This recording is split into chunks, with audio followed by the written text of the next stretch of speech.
Hey guys, welcome to the next tutorial for ethical hacking and penetration testing via Kali Linux. So in the previous tutorial I showed you from where we could go ahead and download Kali Linux and the specific operating system that I would need and the VMware workstation. And if you want, you can also go ahead and use Windows XP or Vista. That is what most people use, but I would suggest going ahead and downloading Windows 7 as well. If you don't want to go ahead and spend money on going ahead and downloading operating system, then you can also anytime go ahead and although I don't support piracy, but still you can go ahead and download the Windows 7 activated versions on torrent, and you can go ahead and download them. You'll see a lot of these things, and I specifically state that I don't support piracy, but still, just in case, I too believe that all softwares should be free, so that's the reason I'm telling you that you can go ahead and download this. But this is just for your home purpose that I would be suggesting you to download. So once you have the Windows 7 version,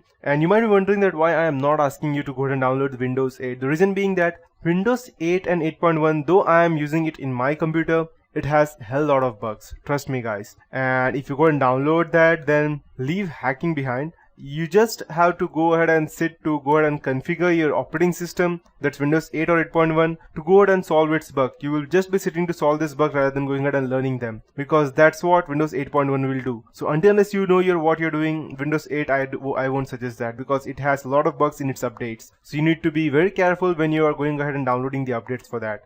So speaking of Kali Linux, as you know how to go ahead and download that, I'll show you how to install that. And whenever you install any kind of operating system in a VMware, you will see it over here on the left hand side, and whichever system you have. So I'll just go ahead and tell you how we can go ahead and start downloading installing the Kali Linux. So, and just before I go ahead and show you how to install the Kali Linux, I'll also go ahead and open my notepad. Let me check.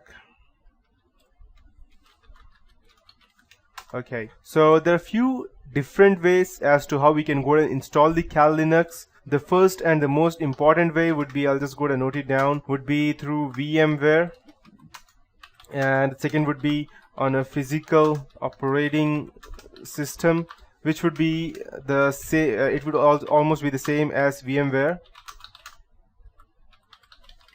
and the third one would be it would just be a bit different, the physical operating system. And third way to install would be dual booting with Windows. The fourth way would be to go ahead and this is one of the toughest way, because I know that a lot of people would be using Macintosh or a Mac rather than a normal laptop. The reason being that it's far more faster and softer to use to that operating system, but still there would be some people who would want to dual boot it on a Kali Linux. I know that people who are using MacBook will not go ahead and replace Macintosh OS X, but still there are ways how you can go ahead and dual boot that. So I'll also go ahead and teach you that in this tutorial, and this would be for the OS X version. And the last and the final one would be, I'll just go ahead and mark it is important. I'll just go ahead and let me check if I could increase the font. Okay, perfect. And the last and the most important thing as to how, if you ask me or any penetration tester, how they actually go ahead and use, they don't use it in any specific PC or any laptop. The reason being that it leaves, although Kali Linux is extremely, or I can say the best operating system we ever had in penetration testing or hacking, there's still ways how how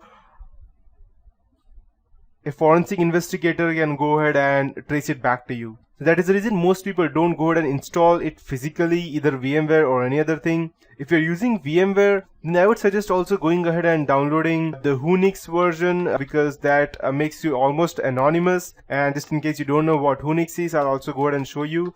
It's an operating system which goes ahead and makes you anonymous when going ahead and, let's say, downloading something or browsing something, but still it depends upon how you go ahead and browse the internet, or someone can still trace it back to you if you're not smart enough.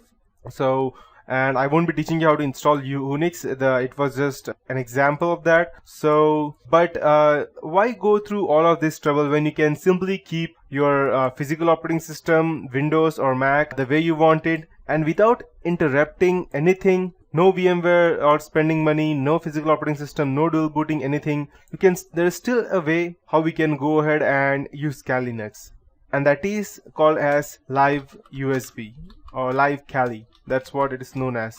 And inside that we have again two different methods. That would be normal installation, or the second one would be the persistent way.